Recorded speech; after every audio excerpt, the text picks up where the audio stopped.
Cassie just got hit with the worst news imaginable. And this comes only days after Diddy walked free from the charges accusing him of trafficking her. This new twist could completely bankrupt Cassie and strip her of the entire $30 million settlement she got as Diddy's alleged victim back in 2024 when federal investigators were digging into Diddy for racketeering, trafficking, and a list of other serious charges. They sat down with Cassie. She cooperated fully. The feds asked her to hand over a list of male escorts that she and Diddy allegedly called up for their private escapades. Cassie didn't hold back. She gave them plenty of names. Many of those names surfaced during the trial, and a few of those men were even brought in to testify. One of them, a man known as the Punisher, and all the escorts who took the stand testified to the same thing. Cassie wasn't just present, she was the one booking them. She was the one paying them, but one escort in particular, Clayton Howard, took his anger far beyond that. See, Clayton feels deeply betrayed. He believes Cassie dragged him into a legal mess he never wanted any part of when she gave his name to the feds. And when Clayton finally sat down with investigators, he went out of his way to paint a very different picture of Cassie. He claimed she wasn't just a victim, she was a co-conspirator. According to him, Cassie was just as guilty as Diddy and allegedly used Diddy's power to ruin the lives. One, I was in an economic position where I really needed the money. Two, Mr. Combs is incredibly powerful, and Miss Ventura had no problem in her use of that power, which has actually been revealed now because we've heard recordings of her threatening people. We've seen text messages. There are many different sides to people, and even Cassie as a normal individual, she has herself. There's a side to her that people don't know, the side that manipulated Sean Combs' power, the side that embraced his power and his position to do things that she wanted. So I was always afraid if I stopped coming, then I would start having problems because she threatened me several times to come and made me feel uncomfortable that I would come and see her just to avoid any problem with Sean Combs. He's incredibly powerful. He has people that could follow me around, damaging my life for years, and it would cost him nothing to do it. So I want to say I continued in the situation, but not as much. There was many times that I did stall them, flake on them as the word goes, and not show up. But I kept the relationship strong enough that they never thought I was trying to turn on them or betray this. Even though Clayton was ready to take the stand and expose Cassie during the trial, prosecutors kept him out. Why? Because his testimony would have completely wrecked their case. Think about it, how can you argue Diddy trafficked Cassie when there's a witness saying Cassie was equally involved in the trafficking? Still, Clayton's name popped up in court documents. It was mentioned that he and Cassie had been together at the Four Seasons, but his actual statements to federal agents, those never made it into the trial, and here's where the real foul play starts creeping in. Clayton's lawyer at the time was Tyrone Blackburn, the same high-profile attorney representing Lil Rod, one of the first people to sue Diddy. The feds had even used Lil Rod's lawsuit to help build their RICO case against Diddy. So Tyrone, he was heavily invested in keeping Cassie's reputation clean until Diddy's trial was over. Whenever Clayton pushed Tyrone, saying he was ready to file a lawsuit against Cassie, Tyrone kept stalling him. Why? Because if Clayton had sued Cassie during the trial, it could have given Diddy's defense team exactly what they needed to crush Cassie's credibility, and with it, the entire case. So Tyrone played gatekeeper, running circles around Clayton, keeping him quiet, at least for a while. I have been trying to file litigation for this matter against Sean Combs and Cassie since I want to say March of 2024, maybe February. But I was represented by Tyrone Blackburn. And Tyrone Blackburn has a substantial amount of litigation against Sean Combs that the conviction of Sean Combs was dependent on him winning a lot of his civil cases. My attorney intentionally held the filing back to protect the credibility of Cassie. Tyrone Blackburn, he intentionally held it back. I have numerous communications to him where I am directly informing him to file.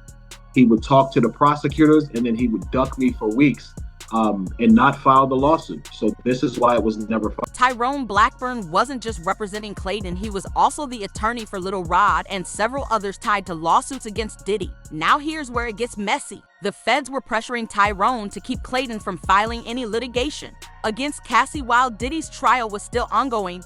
Why? Because Tyrone had a lot riding on Diddy getting a guilty verdict. If Diddy went down, Tyrone could turn around and use that criminal conviction to fuel massive civil lawsuits for his other clients and cash in big. But there's more. If Clayton had filed his lawsuit against Cassie during the trial, it would have cracked open Cassie's credibility like an egg. And let's be real, Cassie's testimony was the backbone of the entire RICO case against Diddy. If Cassie's image collapsed, the whole case could have come crashing down. Plus, if Diddy's defense team caught wind that Clayton was trying to sue Cassie, they would have dragged him into court as a witness. And everything he's now spilling to TMZ, that would have been aired out in front of a jury. Eventually, Clayton caught on. He realized Tyrone was stalling, playing defense to protect Cassie and the case against Diddy. So what did he do? He fired Tyrone on the spot and moved forward with his lawsuit anyway.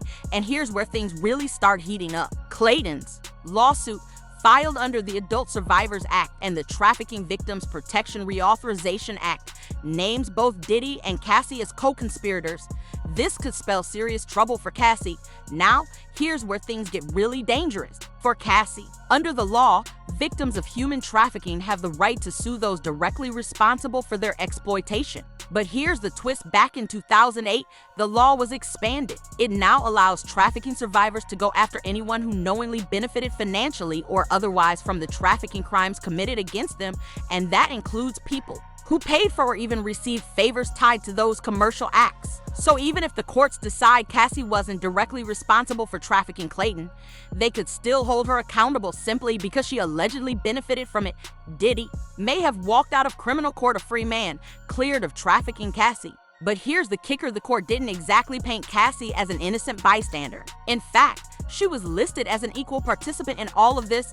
And think about it, if Cassie was the one paying these escorts, the one handling the transactions, she wasn't just a passenger, she was driving the car. She arranged and paid for those commercial sex acts. But it doesn't stop there.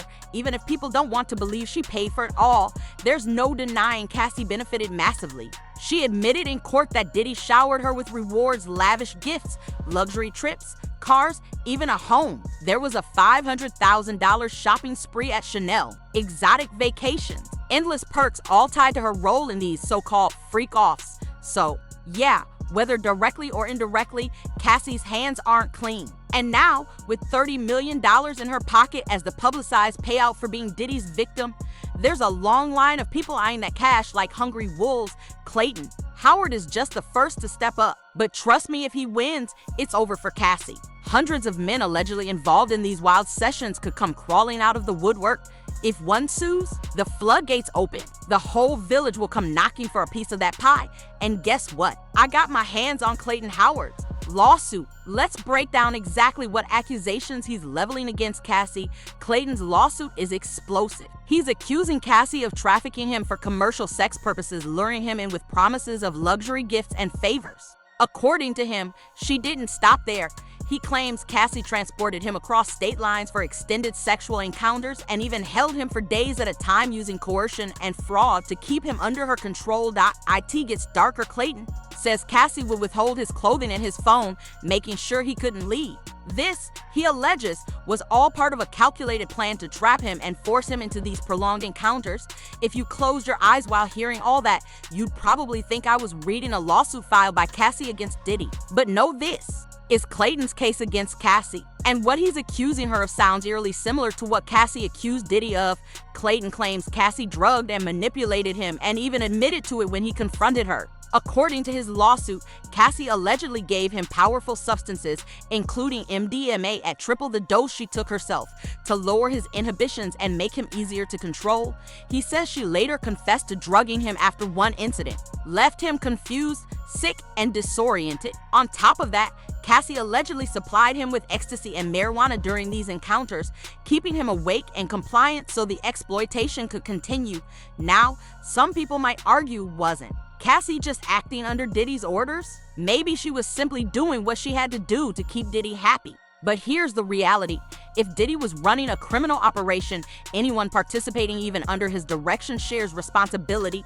And that's the chilling part. The reason Diddy didn't have co-conspirators listed in his charges? Because in this case, the alleged co-conspirator was also presented as the victim. When I read this part of Clayton's lawsuit, I almost fell out of my chair. I mean, let's be real, if you're an escort dealing with Cassie and Diddy, the last thing on your mind is catching an STD. These are people at the very top of society, multi-millionaires dripping in luxury. You'd assume they're squeaky clean, right? Wrong. According to Clayton, Cassie not only initiated but insisted on unprotected sex, completely ignoring his safety. The result? He claimed she gave him chlamydia, and here's where it gets even wilder. During her court testimony, Cassie herself admitted to having extreme infections so severe that they'd leave her in pain for weeks. And Diddy, according to her, he didn't care. He just wanted her healed up fast so they could get back to their freak-offs. Clayton says Cassie later confessed she had contracted the STD and blamed it on Diddy's infidelity, showing a reckless disregard for his health.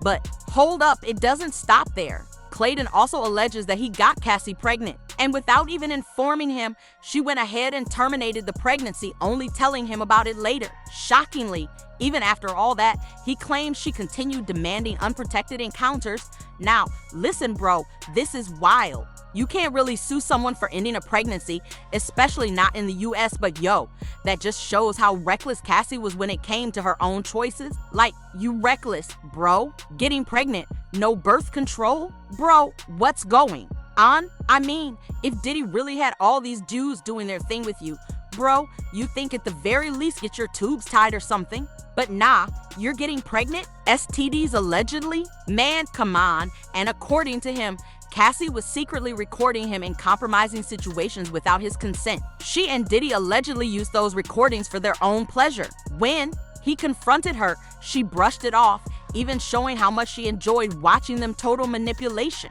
There were even times, apparently, where Cassie and the escorts would do their thing without Diddy and she'd still record it.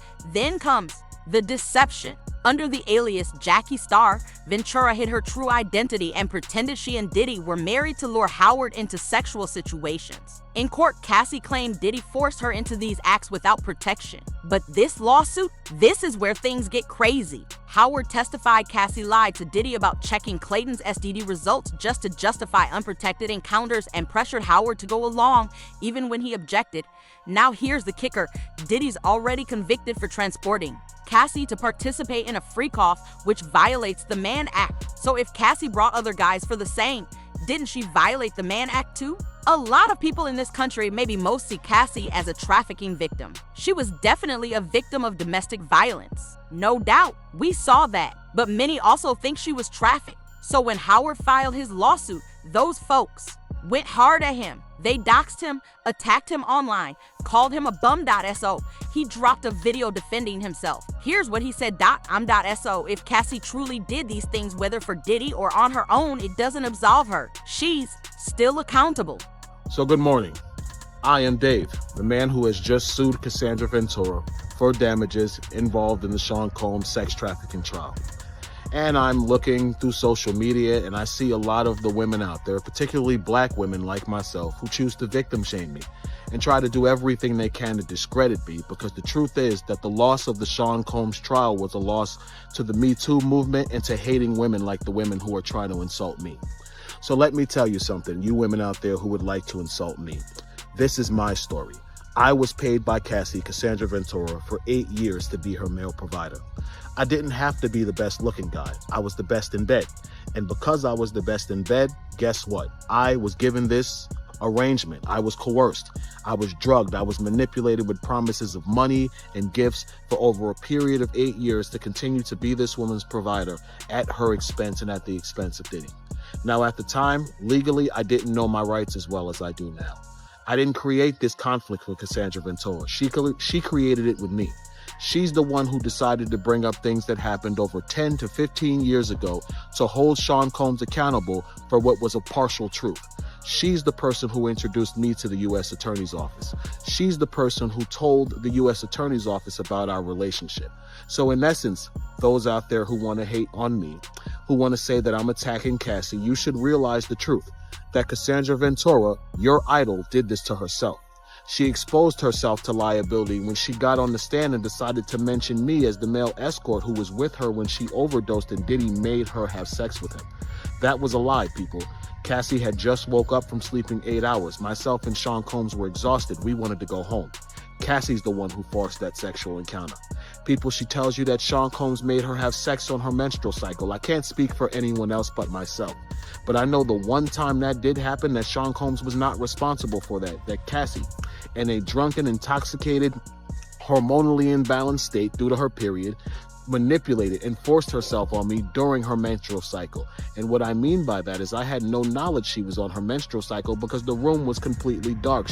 Imagine doing some wild stuff back in the day just to make some quick cash. Fast forward, you grow up, turn your life around, and now you're out here as a social activist. You're protesting police brutality, fighting for political causes, trying to do some good. Then boom, you find your name dropped in one of the biggest cases of the modern era. They're calling you a male escort, exposing all the dirty things you did for money 10, 15, maybe even 20 years ago. Tell me you wouldn't be mad. Tell me you wouldn't have a personal vendetta against the person who dragged your past into the spotlight when you were just trying to move forward. And bro, there are multiple clips of this guy protesting, standing up against the system, trying to get into politics. But now, those dreams are dead. Like, for real, can you even picture voting for a mayor who was allegedly raw-dogging Cassie in front of Diddy? Stop it, bro. That chapter is closed. Now here's the thing, the dude's obvious hatred for Cassie? Yeah, it throws a curveball into all this.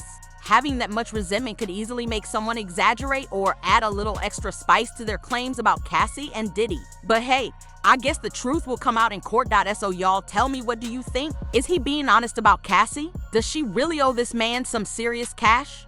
Drop your thoughts down in the comments. And yo, Cassie, you might want to stack that money up, because if this guy wins, best believe there's gonna be a whole line of people coming for their cut. If you're still here, tap on this video popping up right now to see how the For X drama just got even crazier. I'll catch y'all in the next one. Peace.